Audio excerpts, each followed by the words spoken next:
Okay, so this is the procedure that I'm following. Let's begin by going to image J.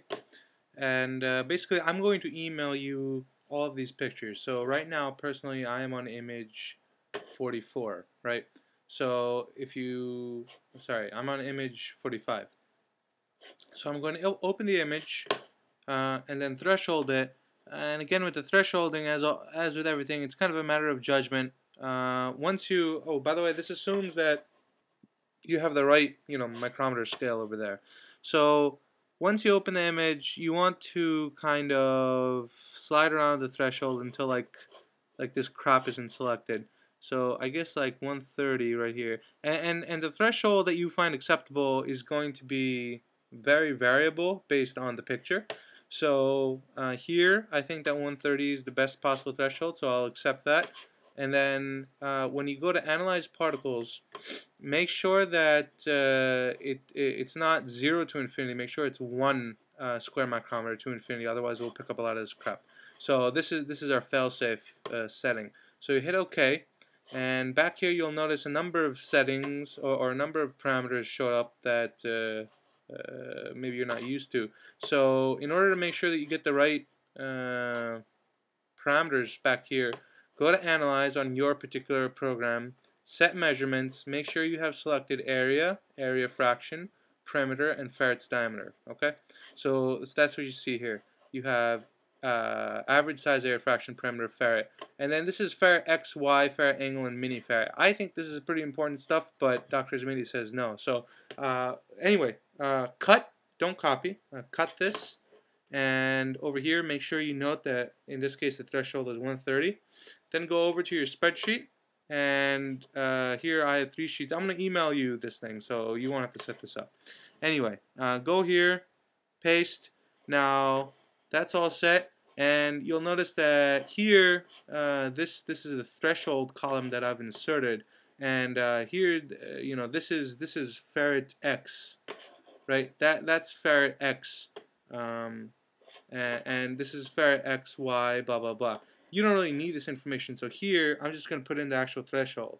And then at a later point in time, you can go back and delete all this because it's not really necessary. I've just been hanging on to that because it's like, I only want to do it once, so I did it there. So yeah, so that's not really necessary. These are the only values that you need to have, and then threshold is the one that you add manually. Okay. Once you do that, go to your second sheet. Again, I'll send you all this so you don't have to worry about setting it up. Go to your second sheet. These are your results, right? Results are different from summary. So Apple A, cut, go over, paste. Apple V. By the way, to get to the bottom of the spreadsheet, what you want to do is hit Control and then the down arrow key, and it'll take you all the way to the bottom. So it took you to the bottom, and you will notice that I am currently on cell number 12,788. That's because for all 44 pictures, hang on. See, so the count here is 389, 1205, 552 per picture. So for all of these pictures, we have accumulated these statistics. That's why it comes out to be 12,789. So I've been keeping track of all the readouts in the results column because it's important for us when we want to set the percentile. Okay, so make sure that you copy that into sheet number 2, which is going to be called total count. And then in the third sheet, this is kind of a unique sheet. Here, let me give you an example of a filled out region. Again, there are many, per picture. There's going to be a whole set of columns. So that's 38. This is 39. This is 40. So let me scroll over. Okay, so this is a completed sheet, right? And this is a completed sheet right here, and then this is the sheet that we're going to be filling in now. So picture number is 45, and then down here you just hit Apple V, and obviously all this fills in by itself. Now everything from this 100, and again I'll go back to the results. So percent area, right? So when you see here, you see a long column of 100. That corresponds to percent area. These 4 columns here are the information that we need, and then everything, these 3 columns here are the information that we need, and everything from percent area onwards is irrelevant. So here you're going to go ahead, you're going to hit Control Shift down key, and then scroll over, select all this, and then function delete, get rid of it. That's not really necessary. So I'm sure you know this because you know a lot more about computers than me, but you can set up just like in Photoshop where you can customize your own shortcuts, you can do the same thing here. So customize toolbars, and then I'm wondering if I'm running out of time because I can only make a 10-minute video. Anyway, so go to customize toolbars and hit keyboard, and then here you want to go to insert from file, and you see I've assigned insert from file this shortcut, and then the other two shortcuts I have are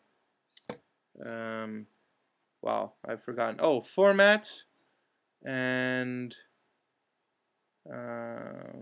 sorry, I'm drawing a blank here. Oh, right. So insert, and then from file, you need to assign this shortcut. There's a second shortcut that's Apple 1. We'll get to that.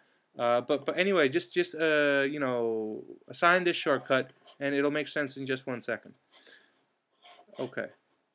So now here we're going to insert the picture, right? So normally you need to do insert picture from file. So instead I can just do here Apple I, right? And I can go to jumbled, get to picture 45,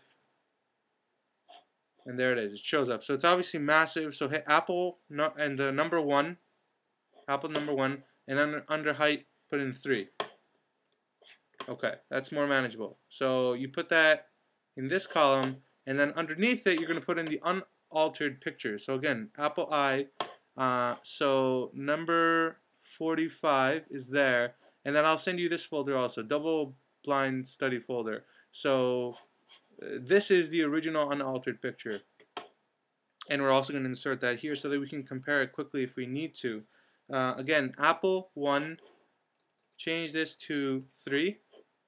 And there you go. And then here, select this whole column, and I've assigned this function, meaning the fill function, to Apple and the number 2. You can assign whatever shortcut you want. Okay, so that's it. So now you have finished everything you need to do for picture number 45, right? So now you're set to move on to picture number 46. So again, you get rid of this. As you can see, you already have, because we did cut instead of copy, you already have a clear field of work.